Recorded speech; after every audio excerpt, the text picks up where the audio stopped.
G'day tool fans, we've got something a bit different today, something new for the channel, a brand I have not reviewed before on this channel, and here it is. And what is in the bright yellow box? Woohoo, look at that. That's a nice looking and nice feeling piece of kit. And for those of you who want a sort of preview of what the Makita ones might look like, well, they're going to be similar to this, because even though this hasn't got a cord on it, it's not a cordless tool. It has a cord that goes in the back here.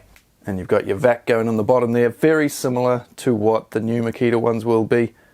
But we're not talking about Makita today, we are talking about Mirka.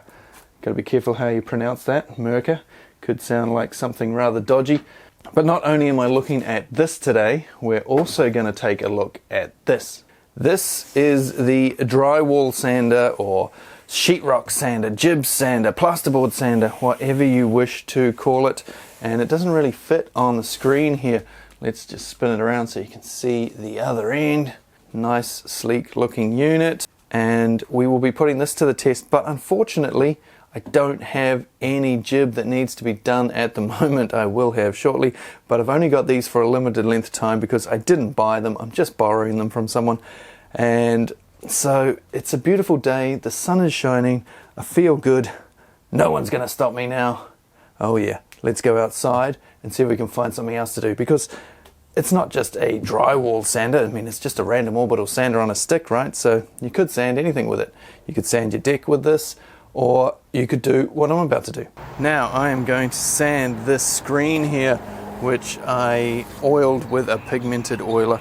And I have learnt over the years, look at that, I've learnt over the years that pigmented oils are a bit of a pain in the ass, because as you can see, hit it with the water blaster there, try and clean it and it just stuffs up the pigment. And yeah, they look awesome to begin with, but as it starts to wear off, the pigment makes it look even worse than if it wasn't there. And if you've got it on a deck, if you're walking on it, it just wears off too quickly and your deck ends up looking like shit. So I now only use non-pigmented oils whenever I oil anything outside. Anyway, these two screen areas here, I'm going to hit those now. Did I do a video? I think I did a video when I built these.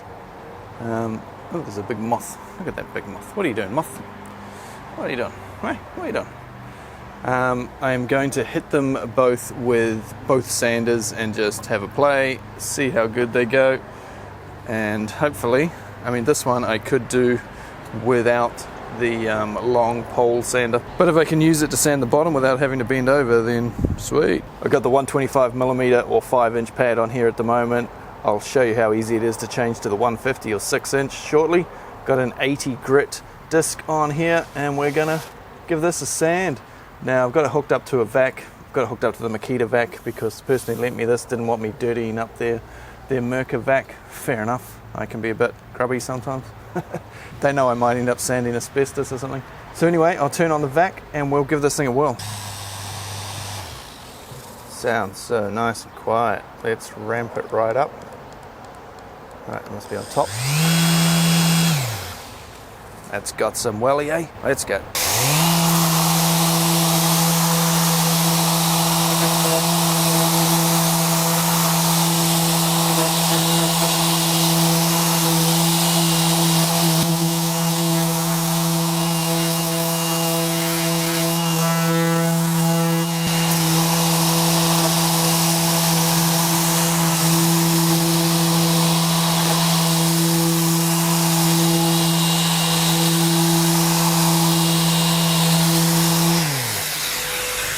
As you can see, that's coming off pretty damn quick.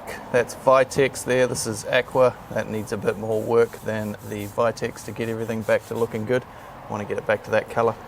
But holy moly.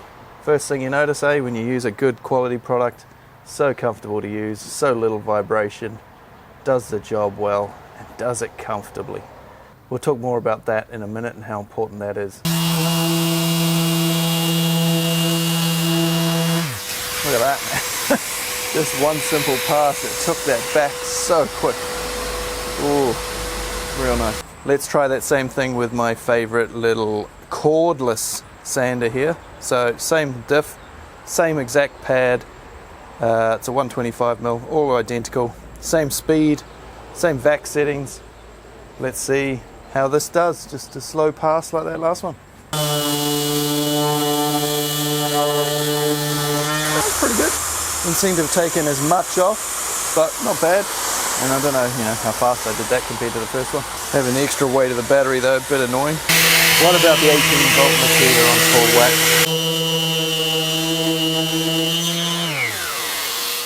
Certainly the most uncomfortable to use.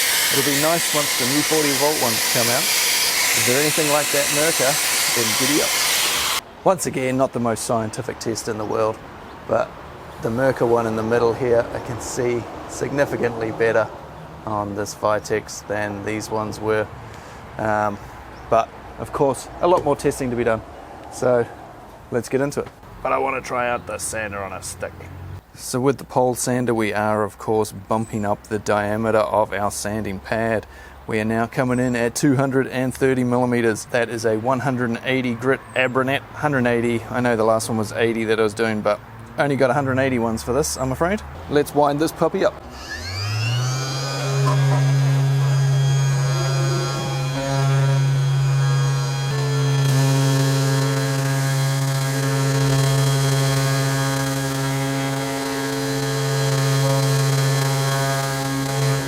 At 180 grit, gonna take a few passes.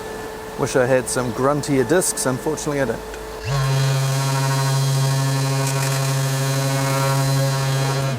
Still coming off nicely, and the end user vibration, mwah.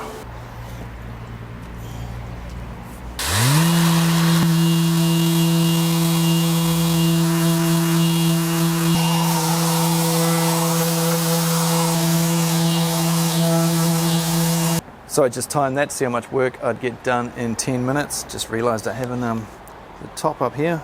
Didn't do the right hand side of that.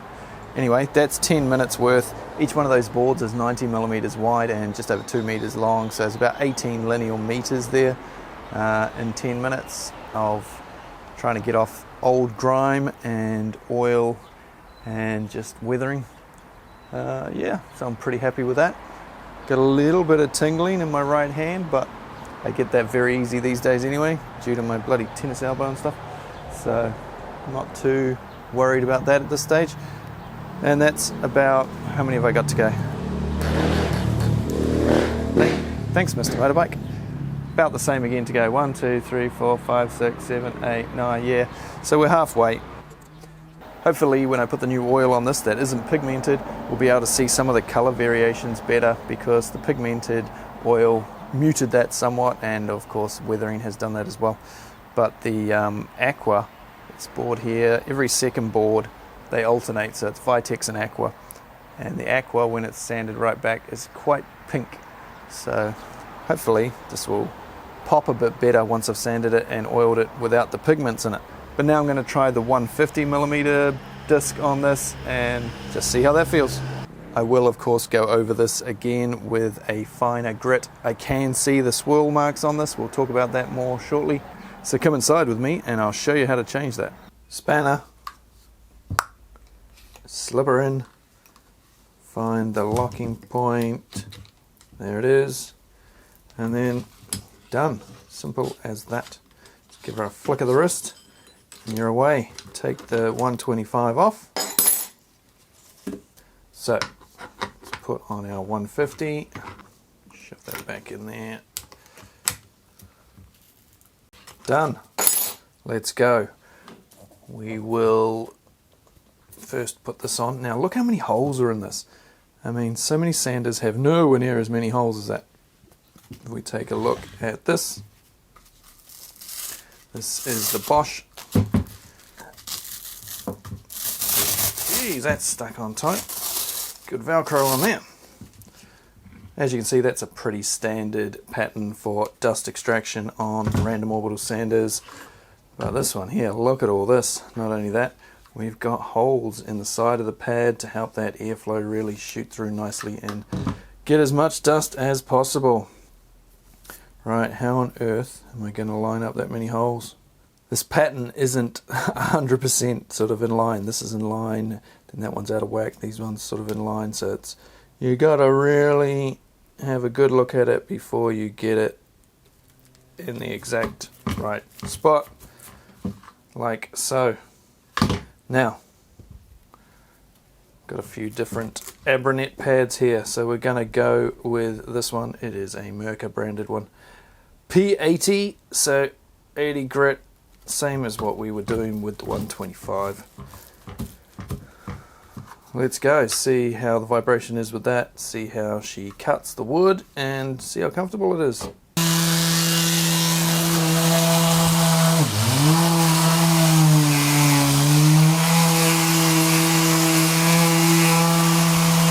You definitely feel the extra weight, bit more vibration, bit more noise, and quite disconcerting just seeing the yellow and black constantly flicking and changing as this spins around. I wish they made that all one color so it wasn't quite so annoying to look at.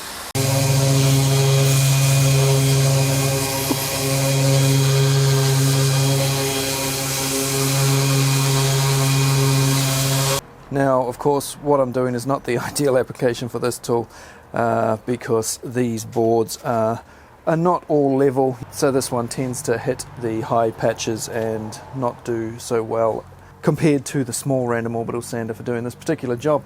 But like I said, don't have any jib to do at the moment, but maybe we can have another look at this another day with some plasterboard if I can convince someone to lend it to me again.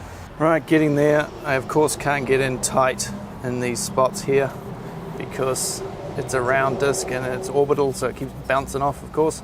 So I have been sanding that area there with a little Makita there, and yeah, coming up pretty good. I'm going to go over it all another time with sort of 180 grit, and I need to go along with the detail sander probably and just do the tops of here, do it with that little quarter sheet sander probably that I've got sitting on my foot here, just because else it's going to look shite.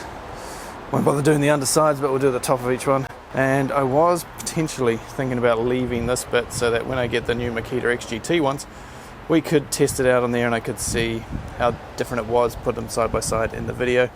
But it might be a couple of months or so yet before I get my hands on one of those, and by that time this will have faded a bit, weathered, and it'll also look like shit, so I'm going to have to finish it off. Hopefully I get it sanded before it gets too dark.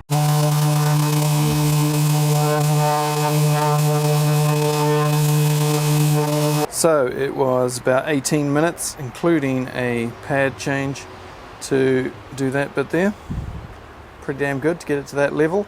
I'm going to run out of time to get oil on this today, unfortunately, because it'll get too cold overnight, because we're starting to come into winter here in this part of the world. But I'll do a bit more sanding on it and then oil it first thing tomorrow, hopefully.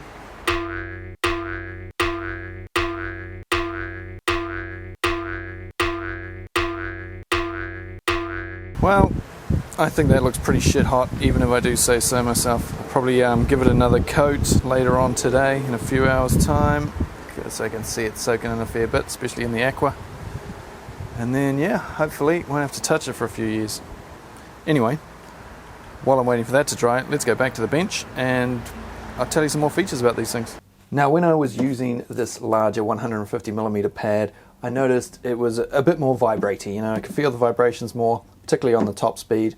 So there are ways to get around that. I just lowered the speed, and that just dropping it down one setting seemed to make a massive difference, and I just carried on like that because I couldn't be bothered doing the other method at the time. I'll show you the other method now. I'll just turn this off. It's still got a light going on there. That's because of Bluetooth, which we'll talk about in a moment. So shove our little spanner in there. Once it's locked on, just give her a bit of a tweak and off she comes. Nice and easy like.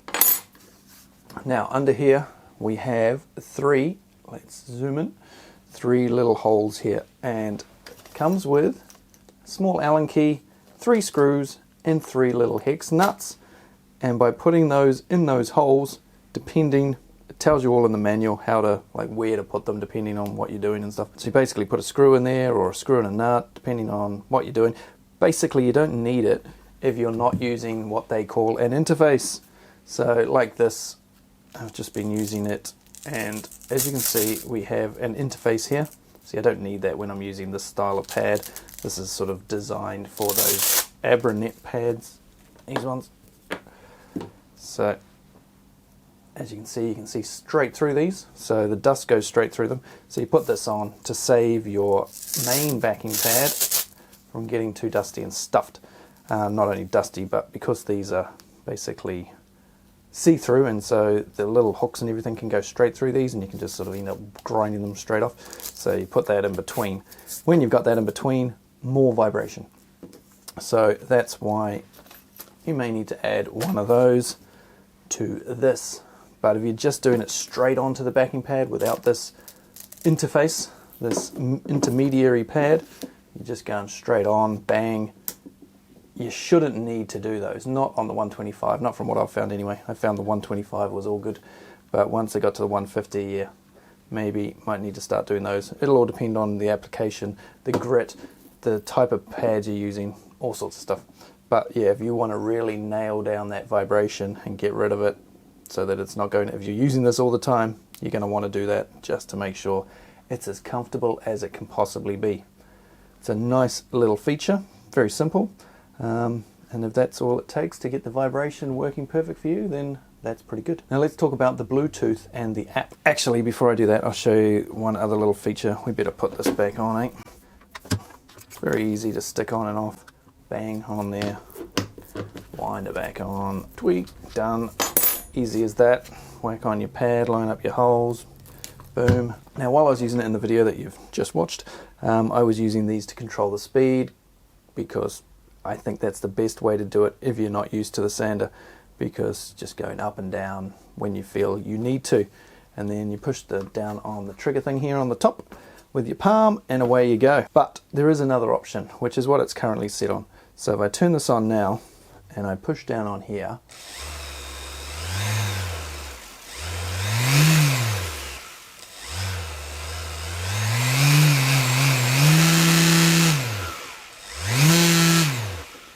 here that's a bit vibrating. It's because somebody stuck this pad on very crooked. Look at that. It's the first thing to sort out if you have vibrations.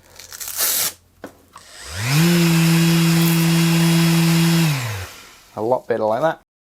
As you noticed just then, I'm controlling the speed with the trigger entirely. These now do nothing. The lights won't flash, see I'm not going up and down with the speed. Push the plus and the minus keys here at the same time and you will toggle between the two modes. So now it should just be all on. So you can see that on or off. Whereas push it again, got a little flash of red light there. Now it should be gentle.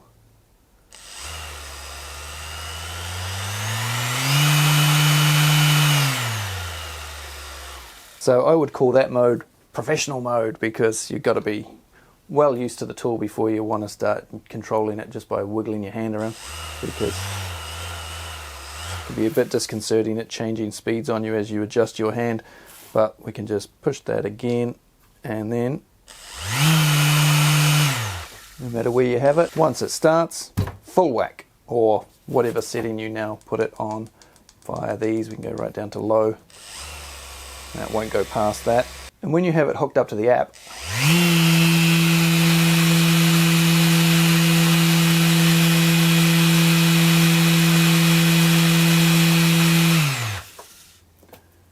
you can see the vibration is normal, so that's good.